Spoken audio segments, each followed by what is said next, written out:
Let me start with something that sounds almost absurd. We can land on Mars. We can send robots there. We can land rovers with parachutes, sky cranes, supersonic retro rockets. We can put a car-sized laboratory on another planet and drive it around taking selfies. And yet, returning from Mars, coming back home, may be one of the most difficult engineering problems humanity has ever seriously contemplated. Now that sounds strange, doesn't it? You might think the hard part is getting there. It's farther away, it's dangerous, it's exotic. But in some deep physical sense, the trip home is where nature really shows you who's in charge. So let me ask you a simple question. If you throw a ball upward, what does it do?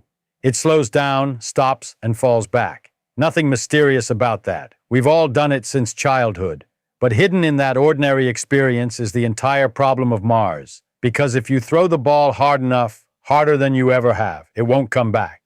There exists a speed, a particular speed, such that once you reach it, Earth can never pull you back. That speed is not philosophical, it's not symbolic, it's a number, about 11.2 kilometers per second, escape velocity. Now here's the first twist. You don't need continuous thrust to escape Earth. You just need that initial energy. After that, gravity keeps pulling on you, but you keep climbing anyway, trading speed for altitude until, if you had just enough, you coast to infinity. Already something curious is happening. Escape isn't about fighting gravity forever, it's about having enough energy. And that's where Mars enters our story. You see, when we send a spacecraft to Mars, we don't fire it straight there like throwing a dart. We don't aim directly at the planet and hope it hits. Instead, we let gravity do most of the work. The Earth is already moving around the Sun at about 30 kilometers per second. That's a staggering speed, faster than a rifle bullet, but we don't feel it because we're moving with it. So when we launch a spacecraft, we're not starting from rest. We're already riding Earth's enormous sideways motion around the Sun. What we do is gently reshape that motion, just a little push, to slide into an orbit that intersects Mars' orbit at the right time. It's not a straight line. It's an ellipse, a transfer orbit, a beautiful piece of celestial choreography. And here's the thing that most people don't realize. The energy to leave Earth's gravitational grip is only part of the story. The much larger energy budget is about changing your motion around the Sun. Because once you leave Earth, you're not in empty space. You're in the Sun's gravitational field,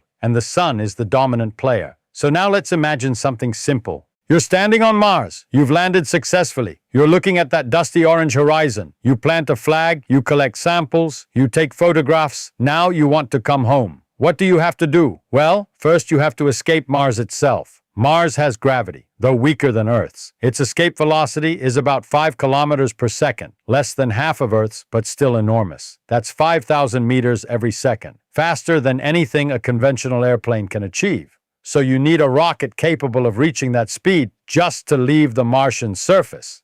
But that's not enough, because once you escape Mars, you're still orbiting the Sun, just like Mars is. You are moving around the Sun at Mars' orbital speed, which is about 24 kilometers per second. Earth, meanwhile, is moving at 30 kilometers per second. And here's the subtlety that makes returning from Mars so difficult. Earth is not sitting still waiting for you. It's racing around the Sun at a different speed in a different orbit. So coming home is not just about escaping Mars, it's about changing your orbit around the Sun so that you intersect Earth's orbit at the right time, with the right velocity. That means adjusting your heliocentric velocity by several kilometers per second. And now we run into the cruel mathematics of rockets. Let me ask you something. Suppose you want to drive a car faster. What do? You press the accelerator, burn fuel, go faster. The fuel you burn doesn't affect the car's mass very much. But a rocket is different. A rocket carries its fuel, and the fuel has mass. And you must accelerate the fuel too. Here's the fundamental equation, the rocket equation, derived by Tsiolkovsky in the early 20th century. I won't write it out, but the idea is simple and devastating.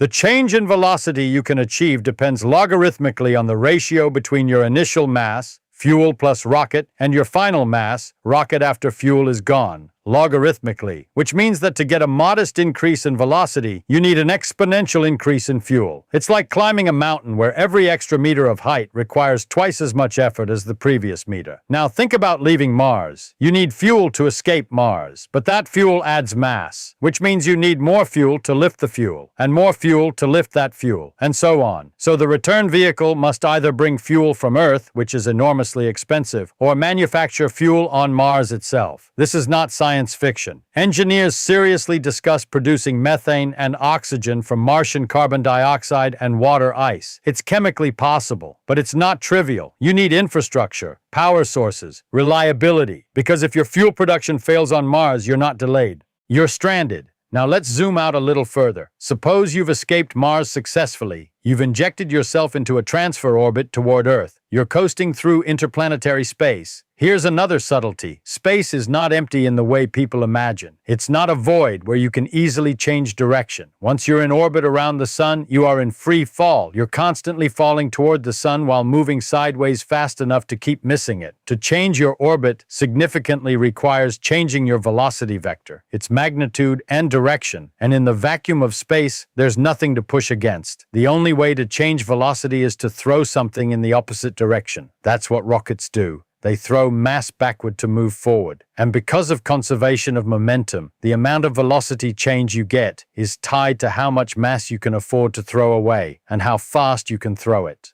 This is not a technological limitation. It's a law of nature. Conservation of momentum is not optional. Now let's add timing into the picture. Earth and Mars are not always conveniently aligned. The optimal return window occurs roughly every 26 months. If you miss that window, you might have to wait over a year for the next one. Imagine being on Mars with limited supplies and your return window slips because of a mechanical failure. You don't simply try again tomorrow. Celestial mechanics doesn't care about your schedule. And even if you do everything correctly, the trajectory back to Earth must be extraordinarily precise. If you arrive too fast, Earth's atmosphere can burn you up. Too slow, and you might skip off the atmosphere like a stone on water and drift back into solar orbit. Re-entry is not just a dramatic fireball. It is a finely tuned conversion of kinetic energy into heat, controlled within narrow margins. Let's talk about energy for a moment.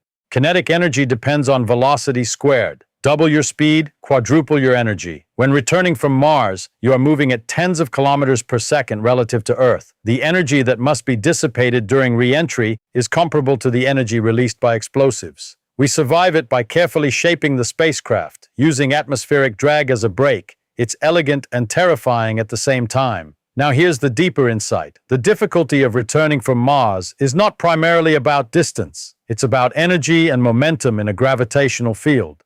Mars is not just far away, it is moving in a different gravitational well, at a different speed, around a star that dominates the entire system. We are like ants trying to jump between two merry-go-rounds, spinning at different rates. To leap from one to the other, you must match speeds at just the right moment. Too slow, you fall behind. Too fast, you overshoot. Now let me introduce a thought experiment. Suppose you had an infinite fuel supply. Suppose your rocket could accelerate continuously for as long as you wanted. Then, in principle, returning from Mars is trivial. You just thrust toward Earth until you get there. But we do not have infinite fuel, and chemical rockets are limited in exhaust velocity, typically a few kilometers per second. That exhaust velocity is the key parameter in the rocket equation. Even nuclear thermal rockets, more efficient, are still bounded by physics. You cannot throw mass out the back faster than certain limits without extraordinary energy input. So the difficulty is not political, not even technological in the narrow sense. It's rooted in thermodynamics and momentum conservation.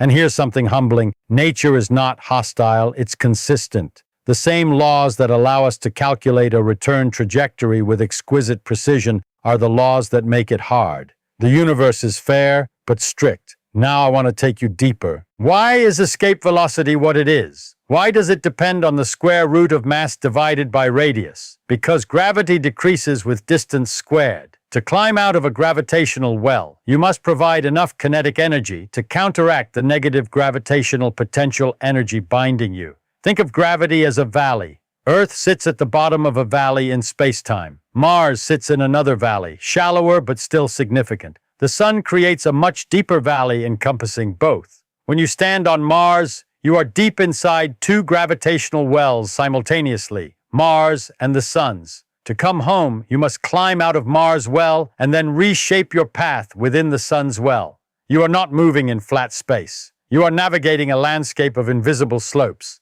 And this is where orbital mechanics becomes almost poetic. In orbit, you are not fighting gravity. You are falling with style. An orbit is simply a continuous fall that never reaches the ground because the ground curves away beneath you. So when we say we leave Mars, what we really mean is that we transition from one falling pattern to another. Each transition costs energy, and because rockets carry their own reaction mass, every extra meter per second demands more fuel, which demands more mass, which demands even more fuel. The tyranny compounds. This exponential burden is what makes returning from Mars feel almost impossible.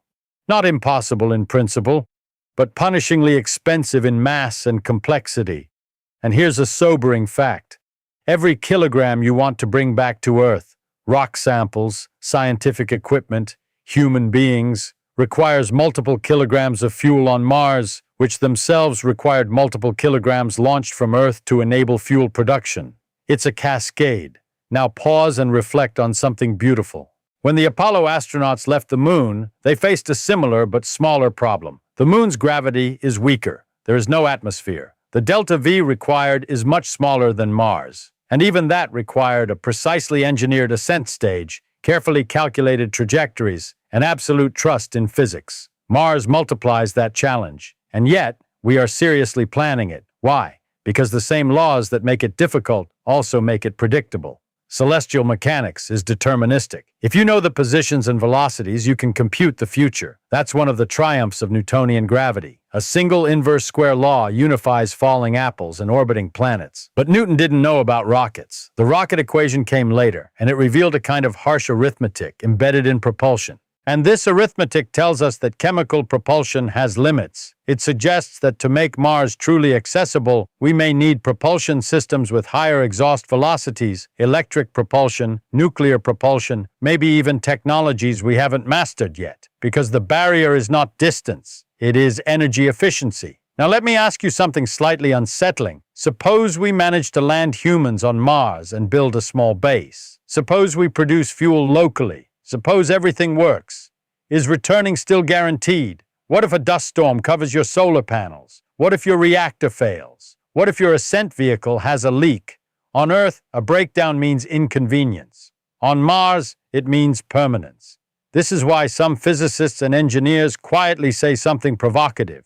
The first human mission to Mars should be considered one way, not because return is impossible in theory, but because the margin for error is razor thin. And here we arrive at a philosophical crossroads. When we talk about impossible, we often mean practically impossible, given constraints of mass, reliability, cost, and risk. Physics does not forbid returning from Mars, but physics imposes constraints so unforgiving that every gram, every second, every calculation matters, and that is what makes it feel impossible. Let me bring it back to something familiar. If you want to climb out of a well, you need enough energy to reach the top. If the well is shallow, you can jump out easily. If it's deep, you need tools.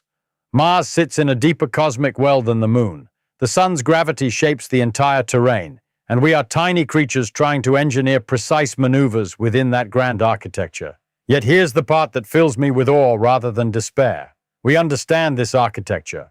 We can compute trajectories that swing around planets, stealing tiny bits of their orbital energy and gravitational assists. We can use Mars' own motion to help us leave. We can plan return windows years in advance. The laws that constrain us also empower us. And maybe that's the most important lesson. Returning from Mars is not impossible because the universe is chaotic or mysterious. It's hard because the universe is orderly, because momentum must be conserved, because energy must come from somewhere, because gravity follows an inverse square law. And once you accept those truths, really accept them, you stop asking whether Mars is too far, and you start asking better questions. What propulsion gives us higher exhaust velocity? How do we minimize mass? Can we refuel in orbit? Can we use aerobraking cleverly? These are engineering questions grounded in deep physics. So when someone says, why can't we just go to Mars and come back? The answer is not political. It's not pessimistic. It's physical. To go to Mars and return is to choreograph an energy exchange across millions of kilometers, inside a gravitational landscape shaped by a star 330,000 times the mass of Earth. It requires mastering momentum in a vacuum. It requires hauling your own means of escape out of one gravity well and into another. and it requires respecting the exponential cruelty of the rocket equation. But here's the final twist. Every time you toss a ball into the air, you are glimpsing the same laws that govern interplanetary travel. Every falling apple, every orbiting satellite, every re-entering spacecraft, they are all expressions of the same simple principles. There's something profoundly humbling about that. The journey from Mars back to Earth is not a triumph over nature. It is a negotiation with nature.